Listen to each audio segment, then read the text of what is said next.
Hello friends, आप सभी लोगों का स्वागत है। आज के इस वीडियो में ये वीडियो महत्वपूर्ण रहने वाला है सीटेट 2024 दिसंबर पेपर के लिए, क्योंकि सीटेट में एक पेपर आपका पूछा जाता है सीडीपी का पेपर। उसी सीडीपी का आज हम लोग 10 क्वेश्चन सॉल्व करेंगे। उसके बारे में थोड़ा डिस्कस से सॉल्व करेंगे, बात करेंगे उसके बारे में, जिससे कि आपका कंसेप्ट डेवलप हो। और मैं इस वीडियो में हर रिलेटेड टर्म का एक पिक्चर भी लगा के साथ में लाया हूँ, फ़ोटो, जिससे आपको कंसेप्ट लॉन्ग टाइम तक याद करने में मदद हो और याद रहे। तो पहला क्वेश्चन क्या है? 14 वर्षीय देविका अपने आप से पृथक स्वनियंत्रित व्यक्ति की भावना को विकसित करने का प्रयास कर रही है। वह विकसित कर रही है। आपके ऑप्शन इस प्रकार हैं। ऑप्शन ए नियमों के प्रति घृणा, ऑप्शन बी स्वायत्तता, ऑप्शन सी किशोरावस्थात्मक अकड़पन, ऑप्शन डी परिपक्वता। चलिए आप भी आंसर सोचिए, मैं समय देता हूं।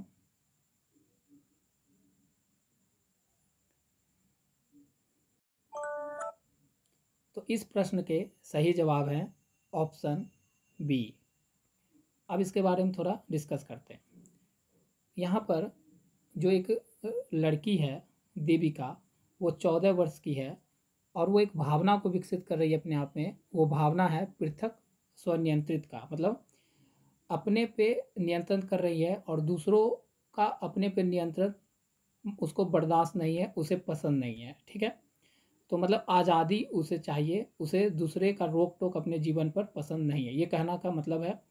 तो वही भावना के बारे में पूछ रहा है कि वो कैसी भावना अपने आप में विकसित कर रही है। तो इसका आंसर है स्वायत्तता। स्वायत्तता एक कठिन वर्ड लग रहा है पढ़ने में और समझने में, तो इसको इजी बनाने के लिए मैं यहाँ पर आपके लिए एक डायग्राम लेकर आया हूँ, एक फिगर लेकर आया हूँ। स्वायत्तता का मतलब हो गया, इस डायग्राम को देखकर आप समझ सकते हो कि इंग्लिश में यहाँ पर हो जाएगा फ्रीडम। क्या हो जाएगा? फ्रीडम। फ्रीडम का मतलब देखिए, इस पिक्चर में साफ बताया जा रहा है कि रस्सी से इसके दोनों हाथ बंधे हुए हैं। जो रस्सी से बंधा मतलब ये इसे कोई दूसरा कोई कंट्रोल कर रहा है, तो उस कंट्रोल के बंधन को तोड़कर ये आज़ाद होना चाहता है और दूसरे का कंट्रोल अपने जीवन पर नहीं चाहता है, यही मतलब हुआ। तो ये आज़ाद रहना चाहता है। तो वही देविका भी 14 वर्ष की जो लड़की है वो पृथक स्व नियंत्रित चाहती है। तो इसका मतलब होगा क्या? वो फ्रीडम चाहती है। तो आपके ऑप्शन राइट हो गए बी। चलिए समझ में आया होगा। सेकंड क्वेश्चन पर चलते हैं। सेकंड क्वेश्चन आपका क्या है? व्यवहारवादी ने कहा है, मुझे नवजात शिशु दे दो, मैं उसे डॉक्टर, वकील, चोर या तो चाहूँ या जो चाहूँ बना सकता हूँ। तो आपके जो आपके ऑप्शन इस प्रकार हैं। Option A Freeman, option B Newman, option C Watson, option D Holzinger. तो चलिए समय लेते हैं और आप भी सोचिए इसका आंसर क्या है।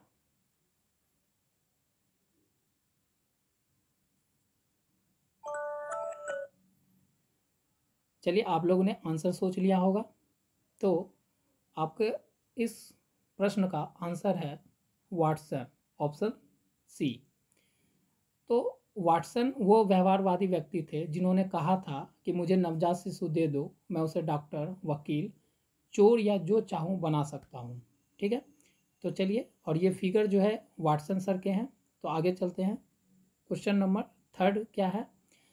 विद्रोही की भावना, मतलब अगेंस्ट होना, किसी के अगेंस्ट की प्रवृत्ति निम्न में से किस अवस्था से संबंधित है?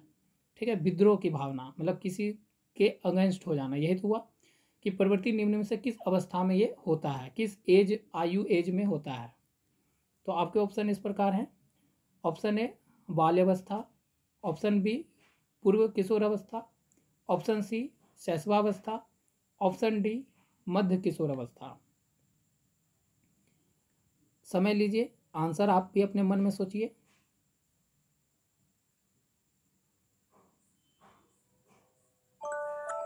ठीक है, आंसर आप लोगों ने सोच लिया होगा। अब इस प्रश्न का सही जवाब है ऑप्शन बी, पूर्व बाल अवस्था, सॉरी पूर्व किशोर अवस्था। तो ये क्या हुआ कि विद्रोह की भावना किस एज में जागती है बच्चों में? तो पूर्व किशोर अवस्था में जागती है। ठीक है, आगे बढ़ते हैं। ऑप्शन सॉरी क्वेश्चन नंबर 4 पर। क्वेश्चन नंबर 4 क्या बोल रहा है, नरेश और मुकेश की आयु समान है, उनके सामाजिक एवं मानसिक विकास में काफ़ी अंतर है, यह विकास के निम्न सिद्धांत के कारण होता है। आपके ऑप्शन इस प्रकार हैं, परिमार्जिता का सिद्धांत, ऑप्शन बी निश्चित तथा पूर्व कथनीय प्रतिरूप का सिद्धांत, ऑप्शन सी व्यक्तिगतता का सिद्धांत, ऑप्शन डी समान प्रतिमान का सिद्धांत। समय लेते हैं और सोचते हैं, आप भी अपने मन में सोचिए कि आंसर इसका क्या होगा।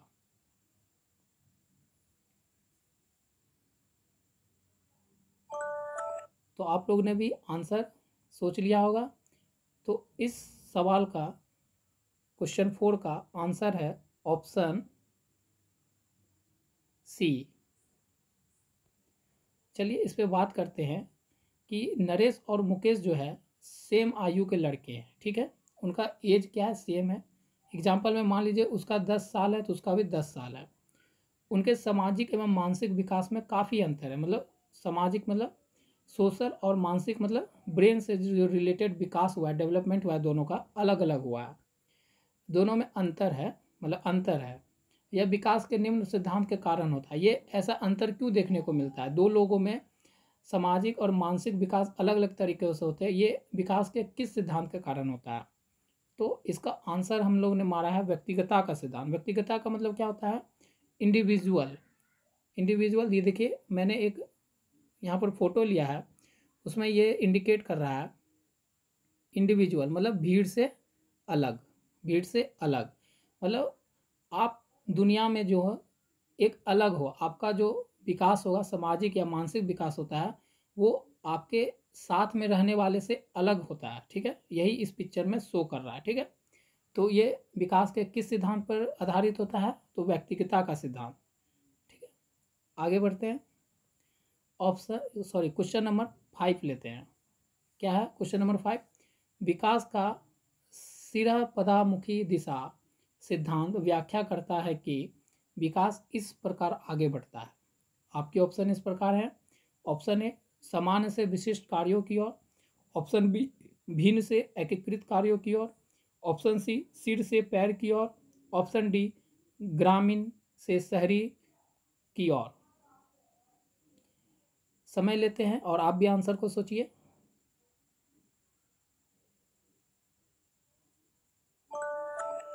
समय समाप्त हुए, आपने आंसर सोच लिया होगा। चलिए आंसर क्या सोचा है सही कर लेते हैं।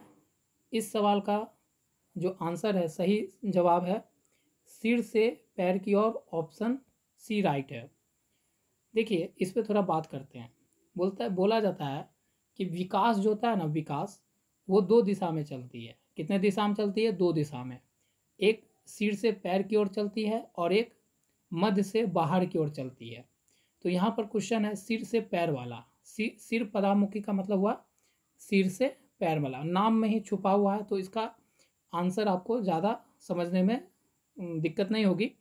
तो सिर पदामुखी मतलब सिर से पैर की ओर जो विकास चलता है उसी को बोलते हैं सिर पदामुखी। तो इसलिए सिर से पैर, और इस फिगर में देखिए मैंने इसको बताया आपको कि सिर से पैर के लिए मैंने एक फिगर लिया है कि ये जो वानर दिख रहा है फोटो में, ये सिर पे इंडिकेट कर रहा है अपने हाथ से और वो एक हाथ से पैर इंडिकेट कर रहा है।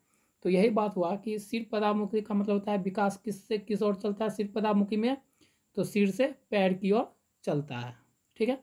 आपको समझ में आया होगा, और ये फिगर आपको इस कंसेप्ट को याद रखने में बहुत ही हेल्प करेगा फ्रेंड्स। इसीलिए आप लोग इस वीडियो को अगर पसंद आता है तो लाइक करिएगा, कमेंट करिएगा, शेयर करिएगा, और कुछ गुणवत्ता सुधारने का हो तो आप वो भी कमेंट करिए कि ऐसे बनाइए और डिटेल में बनाइए, मैं करूँगा, या शॉर्ट में आपको पसंद है तो ऐसे भी बनाएंगे।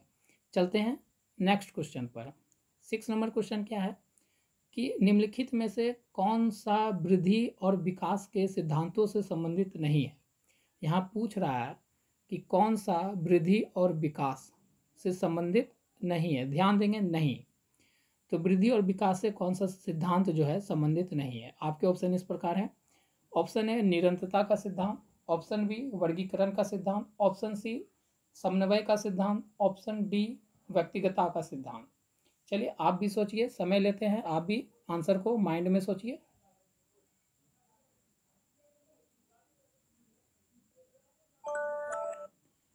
ठीक है, आप लोगों ने आंसर सोच लिया होगा। तो इसका इस प्रश्न का जवाब है ऑप्शन बी, वर्गीकरण का सिद्धांत। ये विकास और वृद्धि के सिद्धांतों में नहीं आता है वर्गीकरण। वर्गीकरण का मतलब क्या होता है? क्लासिफिकेशन या बंटवारा करना। तो कभी भी वृद्धि और विकास के सिद्धांत में आप पढ़ोगे या पढ़े होगे थ्योरी, तो उसमें बंटवारे का बात नहीं किया गया है वृद्धि और विकास में। वृद्धि और विकास किस सिद्धांत पे चलता है? तो निरंतरता के सिद्धांत पे चलता है, समन्वय के सिद्धांत पे चलता है और व्यक्तिगतता के सिद्धांत पे चलता है। मतलब विकास हर व्यक्ति में अलग अलग दर से होता है, मतलब किसी में तेज होता है तो किसी में कम होता है, देरी से होता है। और निरंतरता का सिद्धांत मतलब विकास और वृद्धि क्या है, जब बच्चा जन्म लेता है उसी समय से विकास और वृद्धि शुरू हो जाता है। वृद्धि कुछ समय बाद रुक जाता है, लेकिन विकास क्या है, चलते रहता है। तो मतलब निरंतरता का सिद्धांत दोनों फॉलो करता है। और समन्वय का सिद्धांत मतलब क्या होगा? समन्वय का मतलब हुआ कि कोई जैसे बॉडी के अंग को कोई काम करना है तो सारे अंग को हम यूज में लाते हैं तब वो हम काम कर पाने में सक्षम होते हैं। तो वही समन्वय का सिद्धांत का भी विकास और वृद्धि फॉलो करता है, ठीक है। लेकिन वर्गीकरण का सिद्धांत को फॉलो नहीं करता है, मतलब बांटने का कहीं पर भी जिक्र नहीं है। तो आपका ऑप्शन राइट हो गया बी। चलते हैं अगले क्वेश्चन पर। क्वेश्चन नंबर 7 पे बात करते हैं। 7 क्या है? निम्न में से कौन सा विकास का सिद्धांत नहीं है? ध्यान देना हमेशा है कि यहाँ पर आपसे पूछा गया नहीं और विकास का सिद्धांत पर रिलेटेड है, मतलब डेवलपमेंट का ये क्वेश्चन है। आपके ऑप्शन इस प्रकार हैं। ऑप्शन ए, अनुकूलित प्रत्यावर्तन का सिद्धांत, निरंतर विकास का सिद्धांत। ऑप्शन सी, परस्पर संबंध का सिद्धांत। ऑप्शन डी, समान प्रतिमान का सिद्धांत।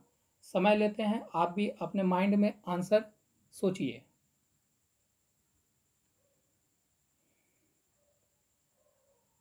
समय समाप्त हुए। तो आप लोग ने आंसर सोच लिया होगा। चलिए इसका आंसर करते हैं। इसका आंसर है कि विकास का सिद्धांत नहीं है। तो इसका आंसर हो गया ऑप्शन, इसका आंसर हो गया ऑप्शन ए। अब इस पर थोड़ा बात करते हैं। तो विकास का सिद्धांत नहीं है, तो विकास का सिद्धांत पहले क्या क्या है उसको छांटते हैं। निरंतरता विकास का सिद्धांत है, सही बात। परस्पर संबंध का भी सही बात। समान प्रतिमान का भी सही बात। अब समान प्रतिमान का मतलब होता है कि अगर जानवर का बच्चा है वो जन्म लेता है तो जानवर जिस स्टेप से बड़े होते हैं, स्टेप बाय स्टेप, उसी का अनुरूप करके वो जानवर का बच्चा बड़ा होगा या ग्रोथ करेगा या डेवलप करेगा। लेकिन अगर आदमी का बच्चा, ह्यूमन बींग्स का बच्चा जन्म लेता है तो ह्यूमन बींग्स का जो स्टेप बाय स्टेप ग्रोथ करने का, डेवलप करने का प्रोसेस है उसको फॉलो करके वो बड़ा होगा। तो ये हो गया समान प्रतिमान का सिद्धांत हो गया, इसी को कहते हैं। और परस्पर संबंध का सिद्धांत किसको कहते हैं? परस्पर संबंध का मतलब हुआ कि एक दूसरे से को रिलेटेड, मतलब विकास में बहुत सारे सिद्धांत आते हैं, जैसे निरंतरता का सिद्धांत, समन्वय का सिद्धांत, परस्पर सिद्धांत। ये तो सब एक दूसरे से क्या है, रिलेटेड है, एक दूसरे पर डिपेंड है कि ये होगा उसके बाद ये होगा उसके बाद ये होगा, ठीक है। यही हुआ परस्पर संबंध का सिद्धांत, इसको भी विकास फॉलो करता है। और निरंतर विकास का सिद्धांत मतलब क्या होता है कि जब बच्चा जन्म लिया गर्भ से, तो उसमें जो विकास होता है वो जन्म से स्टार्ट होकर उसके मृत्यु सैया तक विकास चलता है। मतलब निरंतरता, मतलब विकास किसको फॉलो करता है? निरंतरता को फॉलो करता है। तो इसलिए हो गया निरंतरता विकास का सिद्धांत को फॉलो विकास करता है। लेकिन जो अब ऑप्शन जो बचा इसका मतलब आंसर वही है, नहीं है। तो विकास का सिद्धांत नहीं है। तो ऑप्शन ए हो गया अनुकूलित प्रत्यावर्तन का सिद्धांत। अब बहुत बच्चे क्या है, ये प्रत्यावर्तन का अर्थ नहीं समझेंगे, तो उसके लिए मैंने एक देखिए फिगर लेके आया हूँ। प्रत्यावर्तन का मतलब हो गया रिपीटेड, रिपीट करना, एक साइकिल चलना, रिपीट। तो यहाँ पर क्या है, प्रत्यावर्तन का फिगर से देखो तो ये रिपीट करना, मतलब इधर से गया फिर इधर गया, इधर रिपीट होना। तो विकास कभी भी आगे बढ़ के पीछे नहीं आ सकता है, वो आगे तो बढ़ेगा लेकिन पीछे नहीं कर सकता वो अपना पाँव। तो ये हुआ प्रत्यावर्तन का मतलब था रिपीट करना, रिवर्सल, मतलब रिपीट भी नहीं, रिवर्सल करना, रिवर्स। तो विकास कैसा सिद्धांत है कि विकास अपने आप को रिवर्स नहीं करता, मतलब आगे बढ़ गया तो आगे बढ़ेगा लेकिन पीछे वो नहीं आ सकता है, यही हुआ। और इस चीज़ को विकास फॉलो नहीं करता है, इसलिए आपका ऑप्शन हो गया राइट ए। अगले प्रश्न पर चलते हैं। विकास कभी न समाप्त होने वाली प्रक्रिया है, यह विचार किससे संबंधित है? आपके ऑप्शन इस प्रकार हैं। ऑप्शन ए अंतः संबंध का सिद्धांत, ऑप्शन बी निरंतरता का सिद्धांत, ऑप्शन सी एकीकरण का सिद्धांत, ऑप्शन डी अंतःक्रिया का सिद्धांत। चलिए समय लेते हैं, आप भी आंसर मन में सोचिए।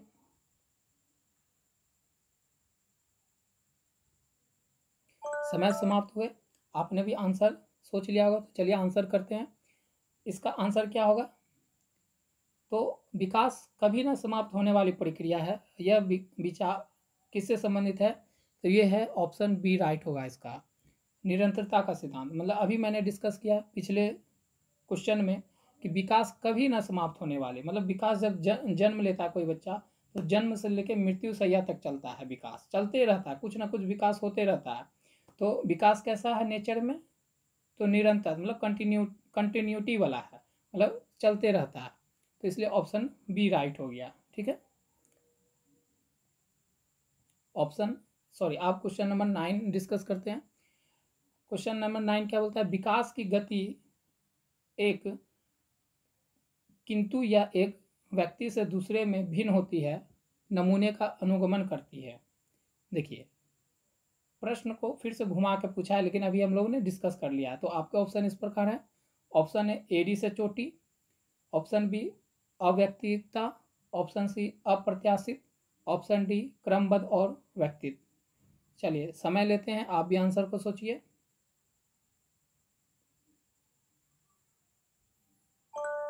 समय समाप्त हुए, आप लोगों ने भी आंसर सोच लिया होगा। तो आंसर करते हैं पहले कि विकास की गति एक किंतु या एक व्यक्ति से दूसरे में भिन्न होती है। विकास की जो गति होती है वो एक व्यक्ति में और दूसरे व्यक्ति में, दो व्यक्ति में क्या होता है, एक दूसरे से भिन्न होता है। तो ये नमूने का अनुगमन क्या करता है? ये क्या, इस चार ऑप्शन में ये कौन बात को दर्शा रहा है? तो ये क्या है? क्रमबद्ध और व्यक्ति। तो ऑप्शन डी राइट हो गया इसका, कि विकास जो है क्रमबद्ध होता है, मतलब स्टेप बाय स्टेप होता है, और व्यवस्थित रूप से होता है।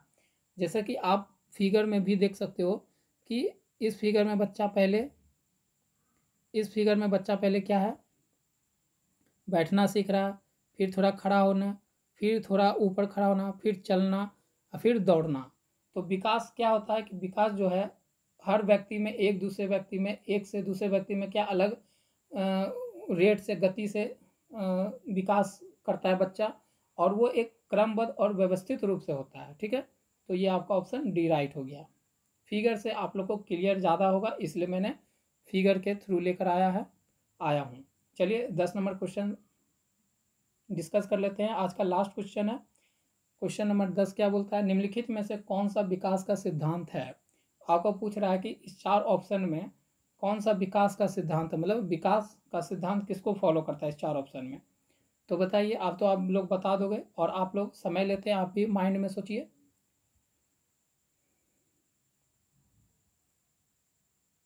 चलिए समय समाप्त हुए, आप लोगों ने आंसर सोच लिया होगा। तो पहले आंसर कर लेते हैं, फिर डिस्कस करेंगे। तो निम्नलिखित में से कौन सा विकास का सिद्धांत है, बताइए। यह ऑप्शन है, यह निरंतर चलने वाली प्रक्रिया है, या देखिए यहाँ पर आंसर पूछ रहा है सही में, और ये आपका निगेटिव हो गया। तो निगेटिव वाला तो सही का कभी जवाब नहीं होगा, फिर ये भी नहीं होगा, नहीं वाला। सभी का विकास दर समान नहीं होता है, विकास हमेशा रेखीय होता है, नहीं। विकास हमेशा कैसा होता है? स्पाइरल होता है। याद रखेंगे कैसा होता है? स्पाइरल होता है। विकास हमेशा कैसे गति करता है? स्पाइरल। ठीक है, रेखीय कभी नहीं करता है। तो ये तो सिद्धांत नहीं हुआ। और यह निरंतर चलने वाली प्रक्रिया है, ये निरंतर चलने वाली प्रक्रिया। अगर ये बोलता तो सही है, लेकिन यहाँ नहीं लगा दिया, इसलिए गलत। विकास कैसा होता है? नेचर में निरंतर चलने वाली प्रक्रिया होता है, जन्म से शुरू होकर मृत्यु तक चलता है, यही ना है विकास, लेकिन यहाँ नहीं लगा दिया तो गलत। विकास की सभी प्रक्रिया अंतर संबंधित नहीं है। हाँ, विकास की सभी प्रक्रिया एक दूसरे से क्या है? रिलेटेड है, को रिलेटेड, एक दूसरे से जुड़े हुए हैं। और यहाँ पर बोल रहा है कि नहीं है, तो इसलिए ये भी ऑप्शन गलत हो गया। अब ऑप्शन सी बचा है, इसको समझते हैं कि सभी की विकास दर समान नहीं होती है। ये सही बात है, ये बात क्या बोला? ये सही बात बोला है, इसलिए आपका ऑप्शन यहाँ से राइट हो जाएगा, ऑप्शन सी। क्यों? क्योंकि विकास जो होता है हर व्यक्ति में अपने अपने दर से होता है, सभी की विकास दर समान नहीं होती है, ये सही बात है। किसी में, इस फिगर से भी आपको ये याद रहेगा कि विकास जो है कभी चढ़ता है तो कभी घटता है, कभी चढ़ता है कभी घटता है, ठीक है। स्पाइरल इसी को कहते हैं, ठीक है। रेखीय होने का मतलब क्या है कि ग्रोथ ऐसे जाता है, ऐसे मान लीजिए ये एक डब्बा है, तो रेखीय जाने का मतलब क्या है कि विकास जो है ऐसे ग्रो करता है। लेकिन हमारा देखिए इस फिगर में मैंने जो लिया है, विकास कैसे ग्रो कर रहा है, कभी ऊपर कभी नीचे कभी ऊपर, ये विकास स्पाइरल चलता है, ठीक है। तो और सभी व्यक्ति में विकास क्या होता है, अलग अलग दर से होता है, किसी में फास्ट होता है, किसी में तेजी धीमे होता है, ठीक है। तो आज हम लोग ने 10 क्वेश्चन फुल्ली डिटेल में यहाँ पर डिस्कस किया इस वीडियो में। तो आपको अगर वीडियो लॉन्ग लगा हो फ्रेंड्स, तो डिस्कस करने से लॉन्ग हो ही सकता है। और अगर आपको लॉन्ग पसंद नहीं, आपको सिर्फ क्यूज टाइप में पसंद है, तो आप लोग कमेंट करिए, क्योंकि आप ही लोग बताओगे कि आपको कैसा पसंद है, तब ना मैं उसी तरह से वीडियो आपके लिए लेकर आऊँगा। लेकिन मेरा प्रयास है कि आपको मैं यहाँ थ्योरी भी करवाता जाऊँ क्वेश्चन के साथ। तो अगर वीडियो फ्रेंड्स आपके लिए हेल्पफुल रहा, पसंद आया हो, आप काम का हो, तो आप वीडियो को लाइक कमेंट करके बता सकते हो। और चैनल पर नए हैं तो चैनल को जरूर सब्सक्राइब करें फ्रेंड्स। मिलते हैं आपसे नेक्स्ट वीडियो में।